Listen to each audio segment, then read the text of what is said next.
Boa noite, amados irmãos. Que a graça e a paz do nosso Senhor e Salvador Jesus Cristo esteja sobre a sua vida. Nós iniciamos mais um culto de adoração ao nosso Deus. Convido você a abrir a sua Bíblia. Segundo livro das Crônicas. Segundo livro das Crônicas, capítulo 7.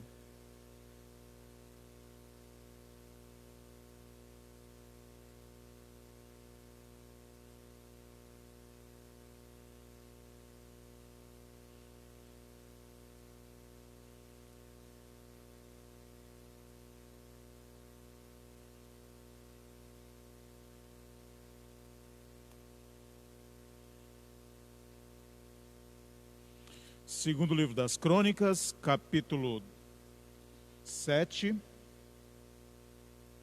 versos 11 a 14.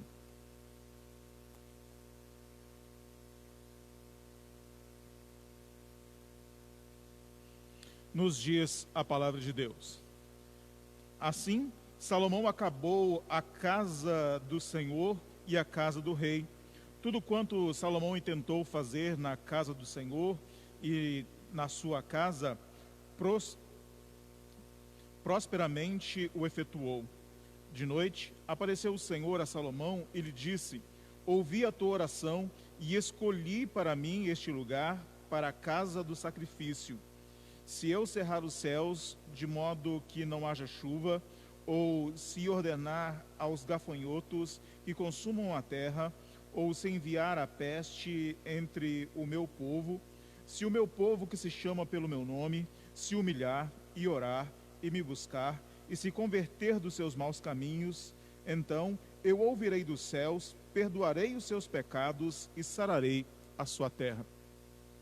Essa é a promessa do nosso Deus. O pecado, ele atrai a ira de Deus. O arrependimento atrai a graça e o perdão do Senhor. Neste momento, nós iniciaremos o nosso culto confessando a Deus os nossos pecados. Nós iniciaremos o nosso culto pedindo perdão ao Senhor pelos nossos pecados. Curve a sua cabeça, oremos ao Senhor.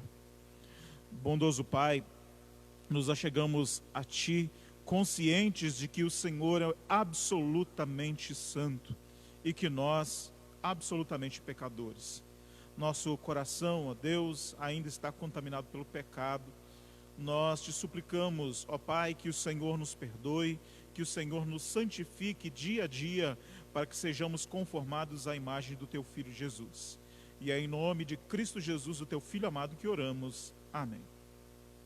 Vamos adorar ao nosso Deus, agradecendo pelo perdão dos pecados, cantando o hino de número 32. Hino de número 32. Inário Novo Cântico. Obrigado.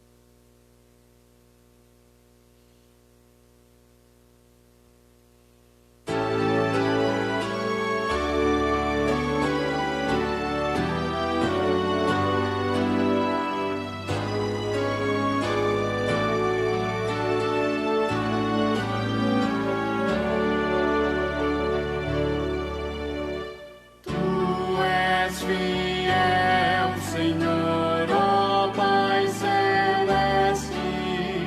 Teus filhos sabem que não falharás. Nunca mudaste, tu nunca faltaste. Tal como eras, tu sempre serás.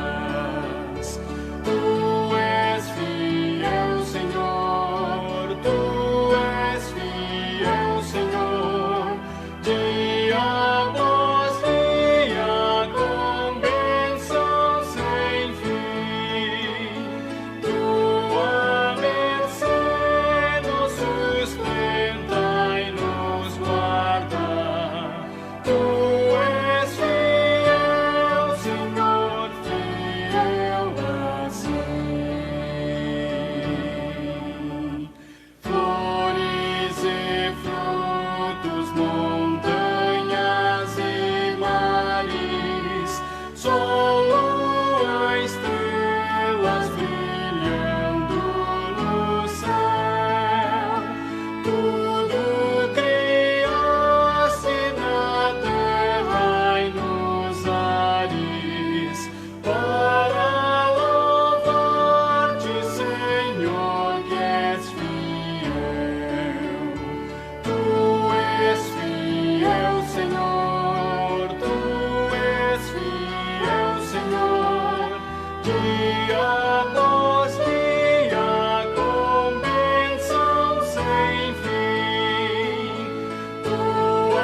o Senhor nos concede pleno perdão através de Cristo Jesus. Perdão. Abramos a palavra do nosso Deus. Salmo de número 145. Salmo de número 145.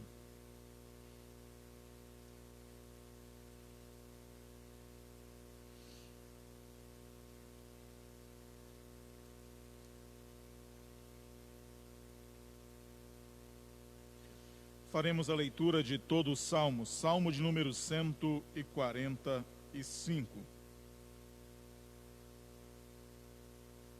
Exaltar-te-ei, ó Deus meu e Rei, bendirei o teu nome para todo sempre. Todos os dias te bendirei e louvarei o teu nome para todo sempre. Grande é o Senhor e muito digno de ser louvado, a sua grandeza é insondável. Uma geração louvará a outra geração as tuas obras e anunciará os teus poderosos feitos. Meditarei no glorioso esplendor da tua majestade e nas tuas maravilhas. Falar-se-á do poder dos teus feitos tremendos e contarei a tua grandeza. Divulgarão a memória de tua muita bondade e com júbilo celebrarão a tua justiça. Benigno e misericordioso é o Senhor, tardio em irar-se e de grande clemência. O Senhor é bom para todos e as suas ternas misericórdias permeiam todas as suas obras. Todas as tuas obras te renderão graças, Senhor, e os teus santos te bendirão. Falarão da glória do teu reino e confessarão o teu poder, para que os filhos dos homens se façam notórios os teus poderosos feitos e a glória da majestade do teu reino. O teu reino é o de todos os séculos, e o teu domínio subsiste por todas as gerações. O Senhor é fiel em todas as suas palavras, e santo em todas as suas obras. O Senhor sustém os que vacilam, e apruma todos os prostrados. Em ti esperam os olhos de todos, e tu, a seu tempo, lhes dás o alimento. Abres a mão e satisfazes de benevolência a todo vivente. Justo é o Senhor em todos os seus caminhos, benigno em todas as suas obras. Perto está o Senhor de todos os que o invocam, de todos os que o invocam em verdade. Ele acode à vontade dos que o temem, acode-lhes o clamor e o salva.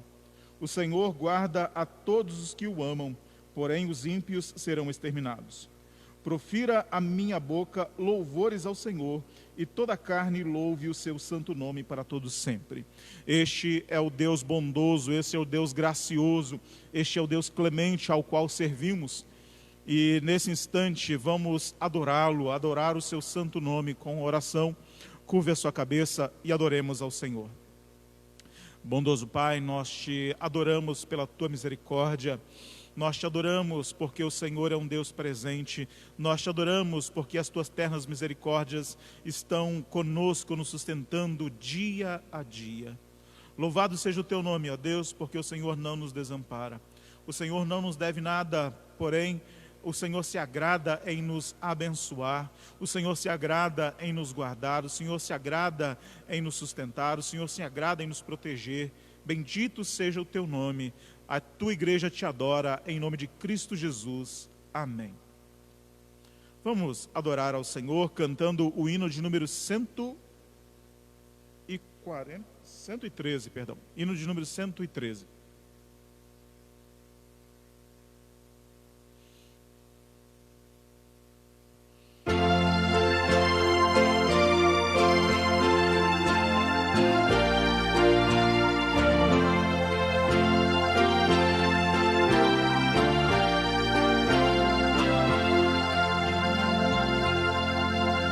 Achei um bom amigo, Jesus o Salvador, dos milhares o escolhido para mim.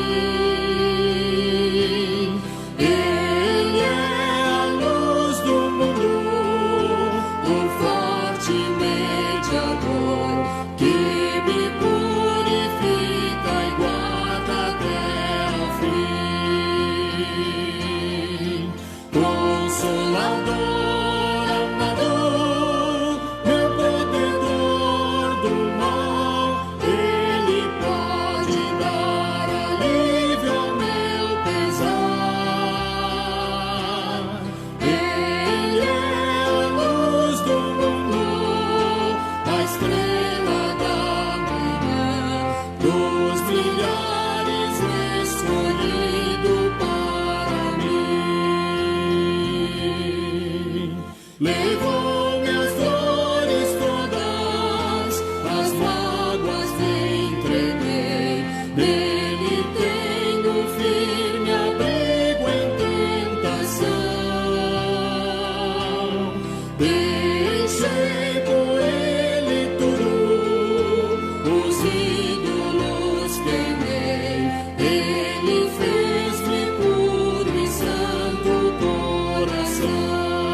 jamais me desamparar, nem me abandonará.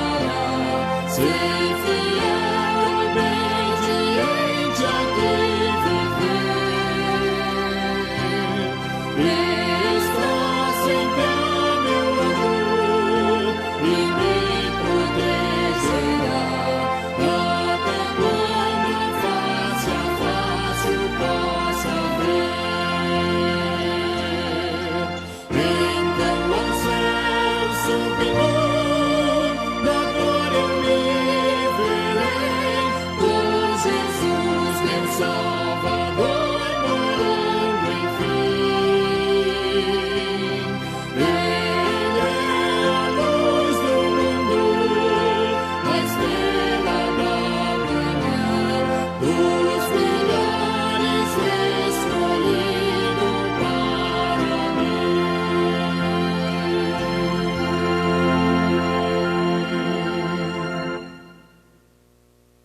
Amém.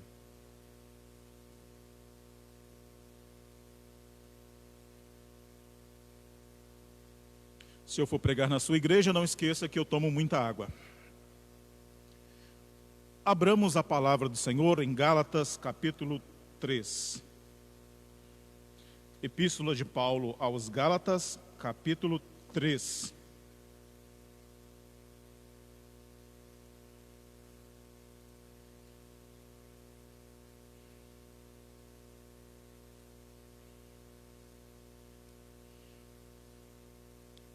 Faremos a leitura do verso 23 ao verso de número 7 do capítulo 4.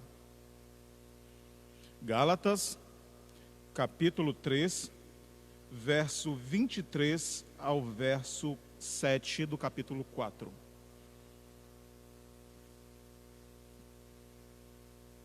Mas antes que viesse a fé, estávamos sob a tutela da lei e nela encerrados para essa fé que de futuro haveria de manifestar-se.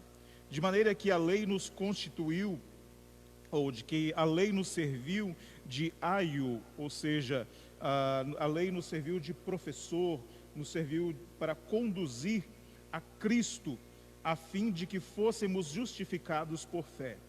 Mas, tendo vindo a fé, já não permanecemos subordinados ao aio, ao professor, pois todos vós sois filhos de Deus, mediante a fé em Cristo Jesus.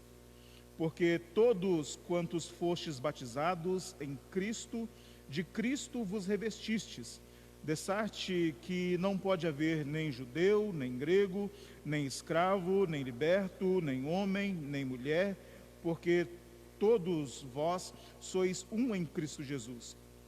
E se sois de Cristo, também sois descendentes de Abraão e herdeiros segundo a promessa. Digo, pois, que durante o tempo em que o herdeiro é menor, em nada difere de escravo, porque, ou posto que é ele senhor de tudo, mas está sob tutores e curadores até o tempo predeterminado pelo Pai. Assim, também nós, quando éramos menores, estávamos servilmente sujeitos aos rudimentos do mundo. Vindo, porém, a plenitude do tempo, Deus enviou seu Filho, nascido de mulher, nascido sob a lei, para resgatar os que estavam sob a lei, a fim de que recebêssemos adoção de filhos. E porque vós sois filhos, enviou Deus ao nosso coração o Espírito de seu Filho, que clama, Abba, Pai, de sorte que já não és escravo, porém filho, e sendo filho, também herdeiro por Deus. Oremos mais uma vez, curve a sua cabeça. Bondoso Pai, mais uma vez nos achegamos com santo temor diante da Tua palavra. Rogamos, ó Deus, que o Teu Santo Espírito venha alimentar as nossas almas nesta noite, que possamos ser fortalecidos, ó Deus, pela Tua palavra. É a nossa oração em nome do Teu Filho Jesus. Amém. Havia uma série de TV chamada Plantão Médico. Para quem nasceu depois da década de 90, Plantão Médico é da década de 90. Era um seriado que se passava durante o plantão ou a emergência de um hospital. E me lembro de um episódio, aliás, apesar de ter assistido praticamente todos os episódios, eu me lembro pouquíssimo de uma cena em especial. Um dos jovens médicos, ele economiza durante um longo tempo para dar um grande presente para sua namorada. E depois de economizar por muito tempo, ele compra, salvo engano, um par de brincos para sua namorada. Não me lembro agora se é um brinco ou um anel, mas acredito que era um par de brincos. Já se vão cerca de 30 anos desde que assisti isso. Mas enfim, aquele jovem médico economiza durante muito tempo e compra um par de brincos para a sua namorada.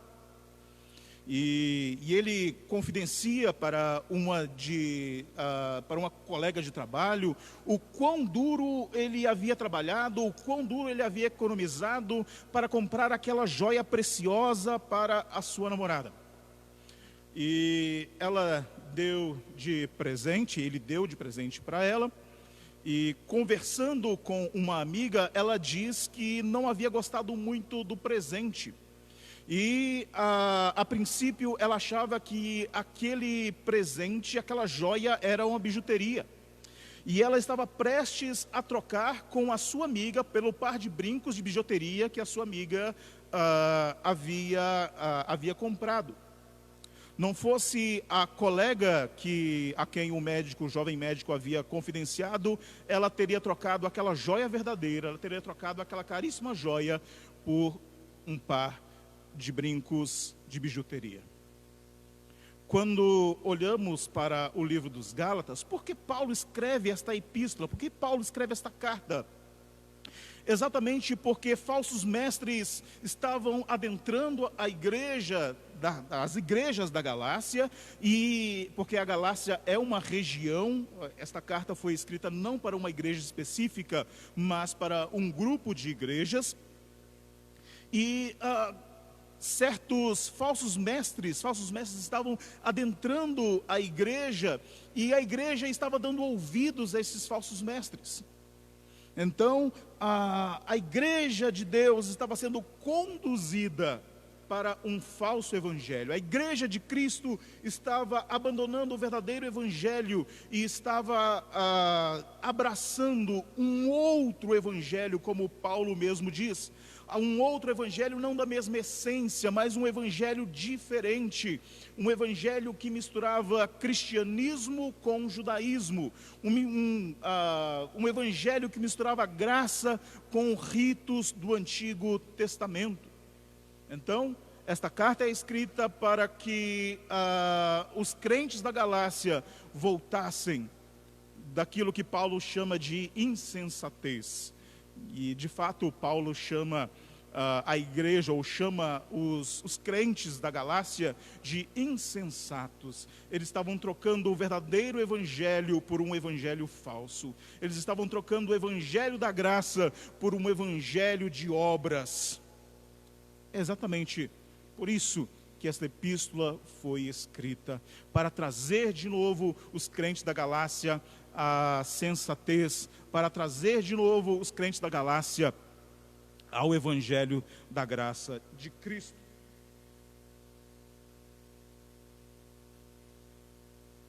E não há como expor a graça sem falar do plano de salvação de Deus. Paulo fala aqui a respeito da maneira como Deus conduziu a história para a salvação do seu povo. Portanto, vamos pensar nesta noite exatamente sobre isso, o plano salvífico de Deus. O plano salvífico de Deus. E o que está incluso no plano de salvação de Deus? O que está incluso no plano de salvação de Deus? Primeiro, o plano de salvação de Deus inclui o seu povo. O plano de salvação de Deus inclui o seu povo. Nós somos o objeto do plano de salvação de Deus. Se nós olharmos aqui o capítulo 3, e especialmente o capítulo 3, nós vamos perceber que Paulo, ele, na sua argumentação, ele não trata a igreja como sendo algo exclusivo, ele não trata a igreja como sendo algo que nasceu ou apenas passou a existir no Novo Testamento. Não.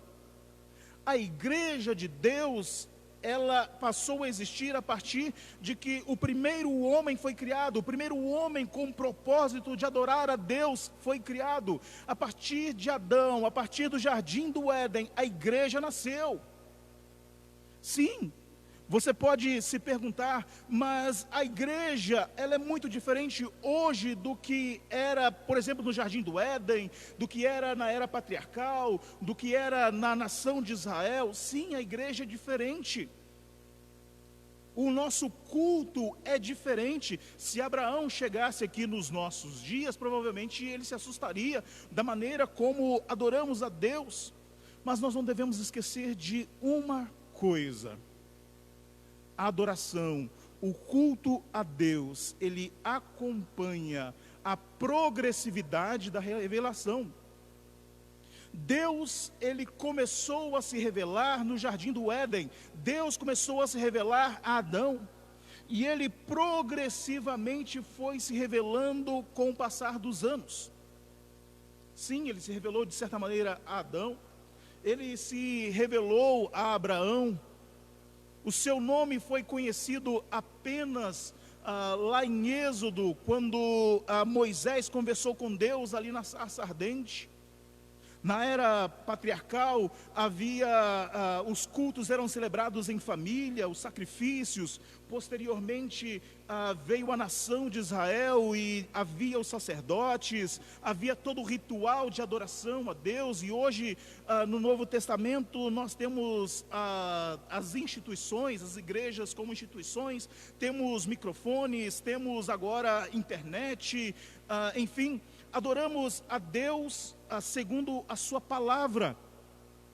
Então, embora sejamos a mesma igreja, o culto acompanha a evolução, ele acompanha a progressividade da revelação de Deus. Eu e você pertencemos à mesma igreja de Adão, pertencemos à mesma igreja de Abraão, pertencemos à mesma igreja de Davi, pertencemos à mesma igreja do profeta Samuel, dos grandes profetas do Antigo Testamento, e todos nós estaremos na presença do Senhor, adorando. Na volta de Cristo, todos nós, eu e você, estaremos com esses grandes homens do passado, adorando o Senhor, adorando o mesmo Deus, porque somos o mesmo povo. Não existe judeu, não existe grego, não existe escravo. Todos nós somos servos do Senhor, todos nós somos povo de Deus, todos nós somos igreja de Deus. Todos nós somos a igreja do Senhor. E nós somos o alvo da obra salvífica da cruz. A palavra do Senhor nos diz que desde a eternidade Deus nos predestinou. Antes da fundação do mundo, Deus nos escolheu para sermos o seu povo. Antes da fundação do mundo, Deus nos escolheu para sermos a sua igreja. Eu, você, Abraão, Isaac, Jacó, aqueles grandes homens e mulheres do passado, estaremos juntos na presença do Senhor na vinda de Cristo, adorando o mesmo Deus, porque somos a mesma igreja. Embora tenhamos adorado ao Senhor de forma diferente, embora tenhamos adorado ao Senhor em épocas diferentes, pertencemos ao mesmo povo, pertencemos à mesma igreja. O que diferencia o povo do Antigo Testamento de nós é a progressividade da revelação. Já parou para pensar que Abraão sequer sabia o nome de Deus? Já parou para pensar que você sabe mais de Deus hoje do que Abraão? Você sabe mais de Deus hoje do que Moisés? Conhecimento teórico. nós sabemos mais do que esses homens do passado. A revelação de Deus, ela atinge o seu ápice na revelação de Cristo Jesus. Cristo Jesus é a plenitude, Cristo Jesus é o ápice da revelação do Senhor. Nele, a palavra de Deus nos diz que em Cristo, Deus habitou entre nós. A vinda de Cristo é a vinda do próprio Deus. A encarnação de Cristo é a vinda do próprio Deus, tocando a terra com seus próprios pés. Portanto, meus amados irmãos, eu e você somos o alvo da obra salvífica de Deus. Antes de criar todas as coisas, Ele já nos conhecia. No ventre de nossa mãe, Ele já nos conhecia. A mim, a você, e todas as coisas Ele preparou para nós. Todas as coisas Ele preparou para a nossa redenção. Vemos o cuidado de Deus, por exemplo, no Jardim do Éden, antes de criar Adão, Ele preparando tudo, absolutamente cada coisa no seu lugar, para que no sexto dia Adão fosse criado e houvesse um ambiente perfeito para abrigar, para abarcar Adão. E também a nós, Deus tem conduzido a história de maneira perfeita para a nossa salvação eterna. Portanto, quando nós falamos a respeito da obra da salvação, nós falamos que a obra da salvação é um ato de Deus para a salvação do seu povo. A obra salvífica de Deus, o plano salvador de Deus, inclui o seu povo. Em segundo lugar, o plano salvador de Deus inclui o tempo. O plano salvador de Deus inclui o tempo.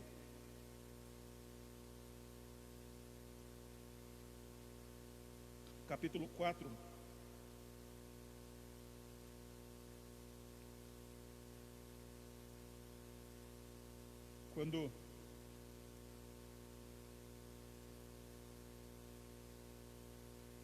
Capítulo 4, verso 4. Vindo, porém, a plenitude do tempo, Deus enviou o seu Filho, nascido de mulher, nascido sob a lei. O plano de Deus inclui o tempo. O plano salvador de Deus inclui o tempo. Quantas vezes o povo de Israel clamou, quantas vezes o povo de Israel ansiou pela vinda do Messias. O Messias não veio ou por um anseio do povo de Israel. O Messias não veio no tempo do povo de Israel. O Messias veio no tempo de Deus. E nós, seres humanos, temos uma grande dificuldade com isso. Nós temos uma grande dificuldade em saber que tudo acontece não no nosso tempo, não de acordo com a nossa vontade, mas no tempo de Deus e de acordo com o plano, de acordo com a vontade dEle.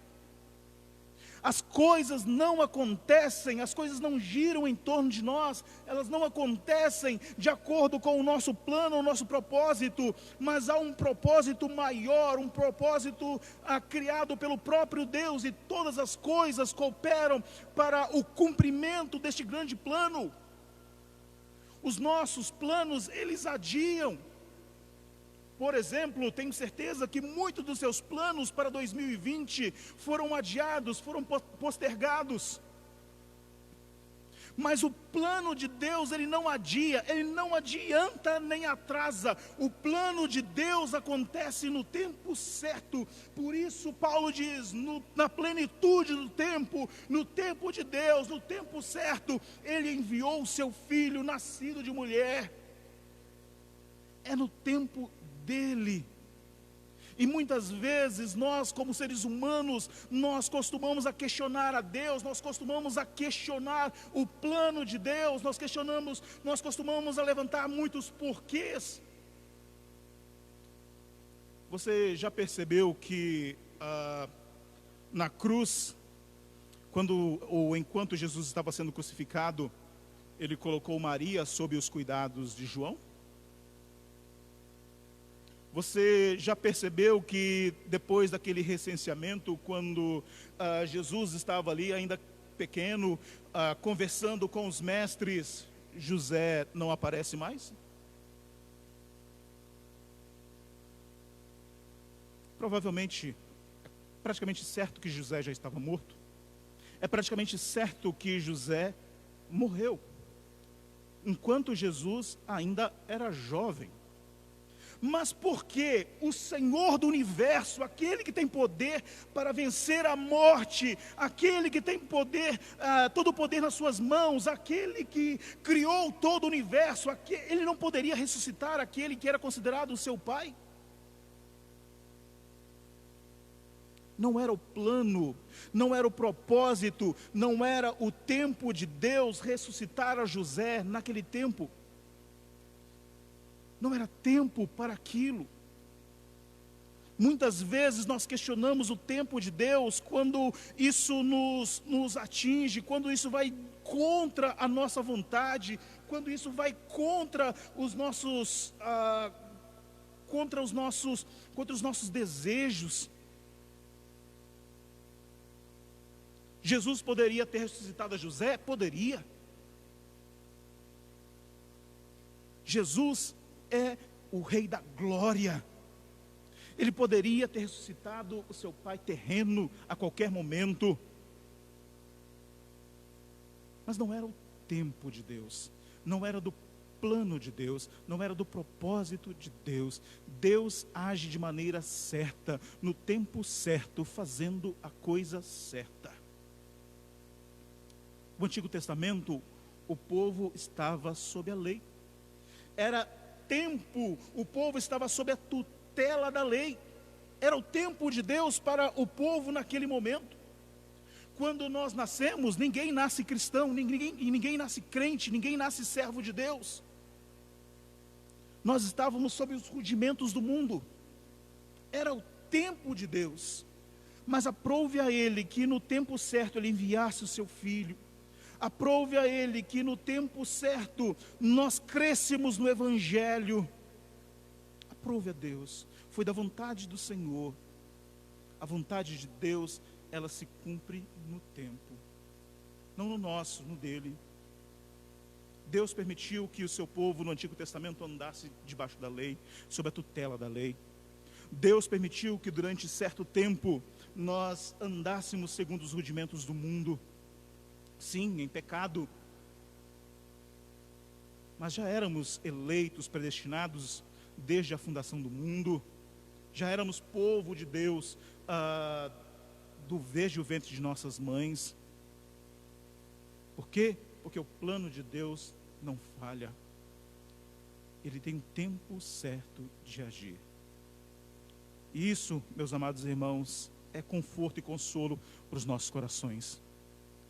Em saber que, primeiro, o plano de Deus não falha. No tempo certo, a vontade dele será cumprida, a vontade dele se realizará de maneira perfeita.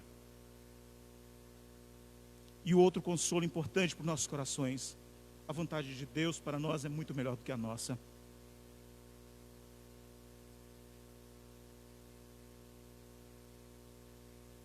O plano de Deus para a minha e para a sua vida é muito melhor do que os nossos planos para nós mesmos. Nem olhos viram, nem ouvidos ouviram, nem ainda penetrou em coração humano aquilo que Deus tem preparado para aqueles que o amam. Nós sequer conseguimos imaginar o propósito de Deus para as nossas vidas. Nós sequer conseguimos imaginar a beleza da obra de Deus, que Ele não apenas fez no passado, mas que Ele continua fazendo por nós. Aquilo que Ele tem reservado, e Ele não vai nos dar antes da hora. Deus não age antes da hora. Deus não age antes do tempo. Deus não age de maneira precipitada. Nós sim. Nós sim agimos de maneira precipitada. Nós sim agimos por emoção. O Senhor não. Ele age no tempo certo, na hora certa. E Ele não age segundo a nossa vontade. Ele age segundo a vontade santa dEle. Ele age segundo a vontade soberana dEle. Ele age segundo o plano santo que Ele elaborou desde antes da fundação do mundo. Portanto, meus irmãos, nos conformemos em saber que a vontade de Deus para nossas vidas, ela é boa, perfeita e agradável. Nos conformemos em saber que o plano de Deus para as nossas vidas é melhor do que o nosso próprio plano pessoal. Nos conformemos em saber que a vontade de Deus, o plano de Deus, sempre se realizará no tempo certo, na hora certa, no tempo de Deus. O plano salvador de Deus está incluído o seu povo, está incluído o tempo. E em terceiro lugar, o plano de salvador de Deus, ou no plano salvador de Deus, está incluído o seu Filho Jesus. Cristo Jesus, Ele é o fiador da nova aliança. Desde antes da fundação do mundo, o seu sangue já era conhecido. Ele foi enviado no tempo para nós. Ele foi enviado no tempo por causa de nós. É por causa da obra de Cristo, meus amados irmãos, que nós podemos dizer que sim, somos salvos. É pela obra de Cristo que nós podemos dizer que sim, hoje nós somos povo de Deus. Antes, nós não éramos sequer povo. Mas agora, pela obra salvadora de Cristo, nós somos filhos de Deus, povo de Deus. E Cristo Jesus, Ele se colocou debaixo da lei. Ele se humilhou de todas as formas possíveis e imagináveis. Nós sequer jamais conseguimos imaginar o sofrimento e a humilhação de Cristo por nós. Deus se encarnando, se tornando um de nós, vivendo no meio de um ambiente pecador, assumindo sobre si a lei, o peso da lei, assumindo sobre si toda a culpa dos nossos pecados. João Batista conclamava o povo para se arrepender de seus pecados. E certo dia chega Jesus diante dele para ser batizado. João Batista a princípio se recusa, mas Jesus ele diz, é para cumprir o propósito. Jesus ele se batizou para arrependimento de pecados, não por causa dele, mas por causa de mim e de você. Jesus ele não se arrependeu de seus próprios pecados, porque ele não tinha pecados. Ele desde o princípio assumiu a nossa culpa, desde o princípio ele assumiu o nosso próprio pecado. Desde a sua infância ele não pecou, desde a sua infância ele viveu uma vida perfeita, desde a sua infância ele viveu debaixo da lei, cumprindo cada mínimo preceito da lei. Se ele tivesse errado, se ele tivesse descumprido um mínimo ponto da lei, a humanidade estaria perdida. Tiago nos diz que quem desobedece, quem quebra um ponto da lei, ela quebra toda a lei.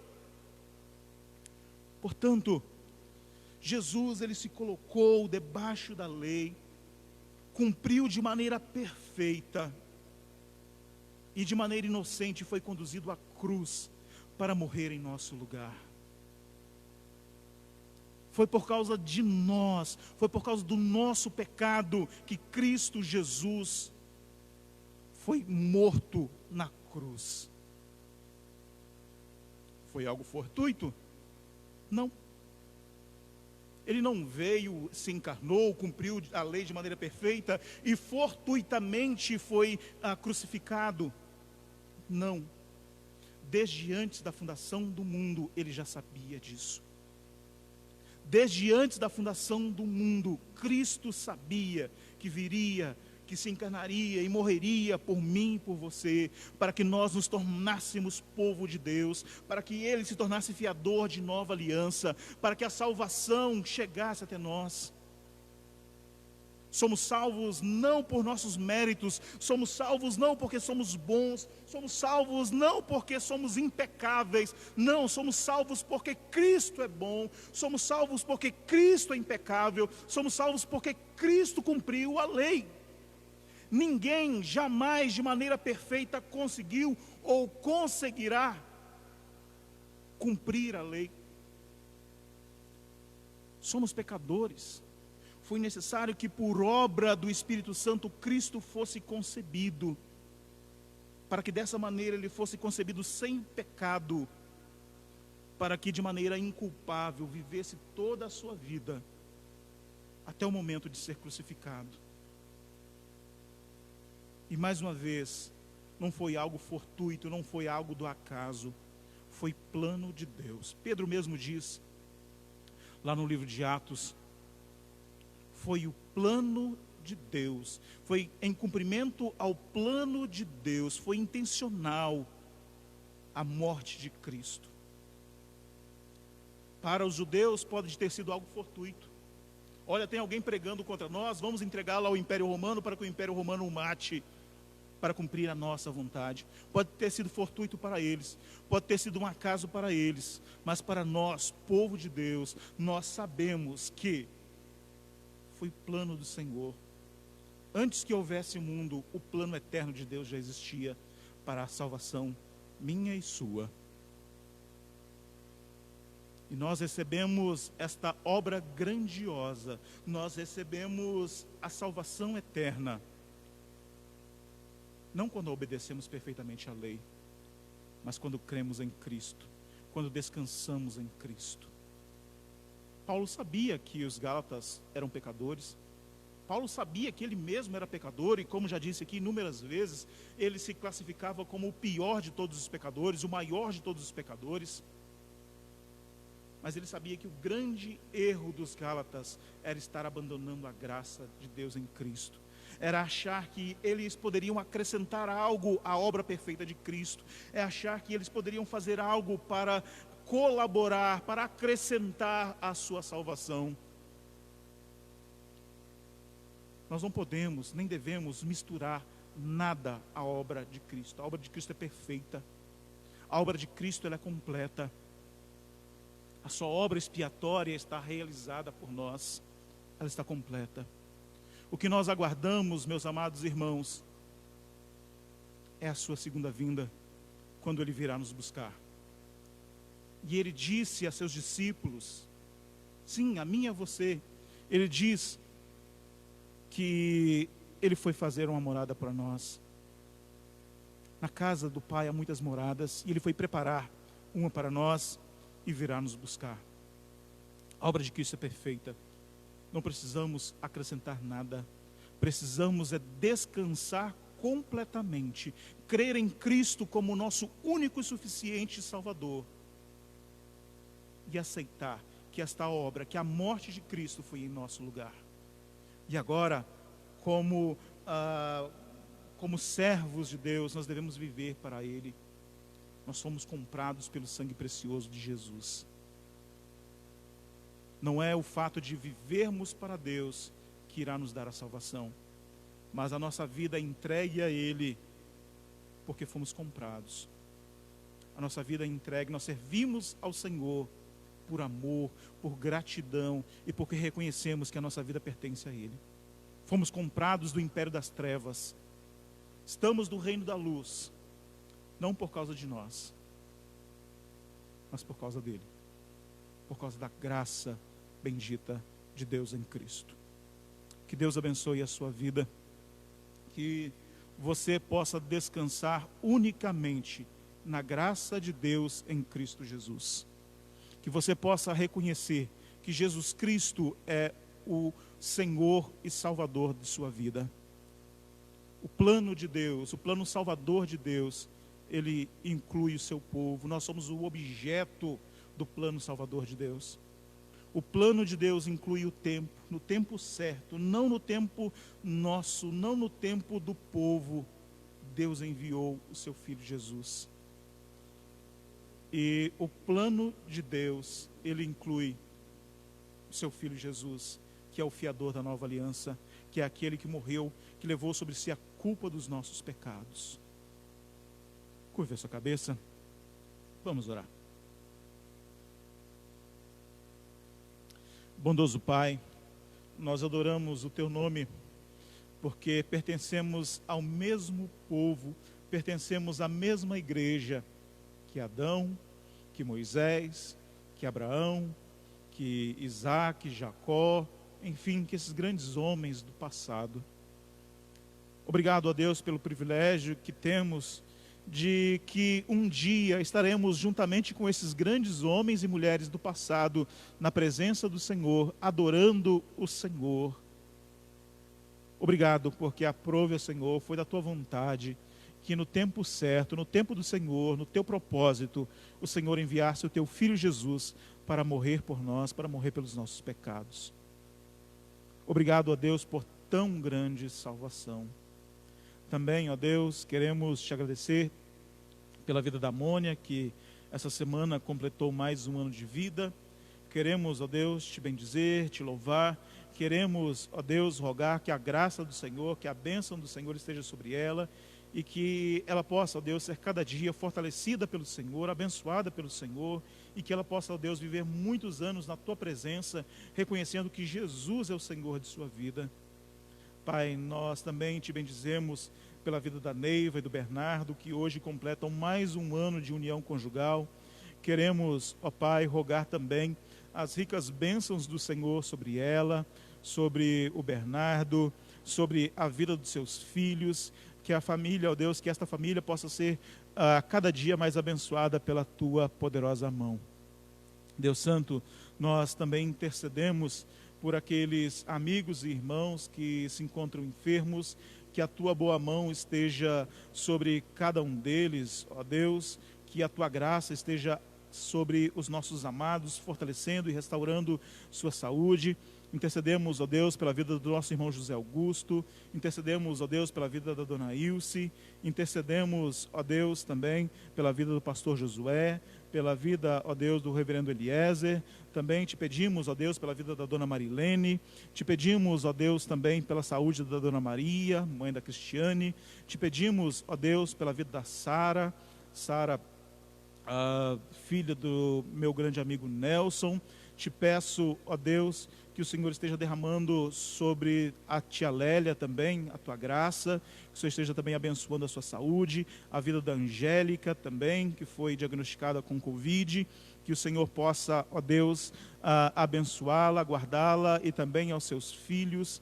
Também, ó Deus, colocamos diante do Senhor a vida da Simone, minha amiga lá de Goiabeira, a vida da Isabel, ó Deus, grande serva do Senhor, que o Senhor possa abençoá-la, fortalecê-la, abençoando, ó Deus, também toda a sua família. Ó Pai, há tantos outros irmãos e amigos que se encontram enfermos e nós colocamos cada um deles na Tua presença. Mais uma vez, ó Deus, intercedemos pela nossa nação. Pedimos, ó Deus, que possamos vencer este vírus o quanto antes, que possamos, ó Deus, novamente levar a nossa rotina de maneira segura, de maneira tranquila, que a nossa oração, ó Deus, é que uma vacina possa ser desenvolvida o quanto antes. Ó Deus, em nome do Teu Filho Jesus, abençoe a nossa nação, abençoe, ó Deus, a nossa cidade. Nós Te adoramos, ó Pai, também suplicando que o Senhor esteja cuidando da Tua igreja. Sabemos que muitas igrejas estão passando por muitos problemas, ó Deus, especialmente problemas de ordem financeira neste tempo. Que o Senhor dê graça a todos os Teus servos, os pastores, evangelistas, para que eles tenham a sabedoria do Senhor no cuidado do Seu povo e na administração também da Tua igreja. Nós Te adoramos, ó Deus, em nome do Teu Filho Jesus. Amém. Nós agradecemos a todos que estão conosco nesta noite, que Deus abençoe ricamente a sua vida. Que você tenha uma semana abençoada na presença do nosso Deus.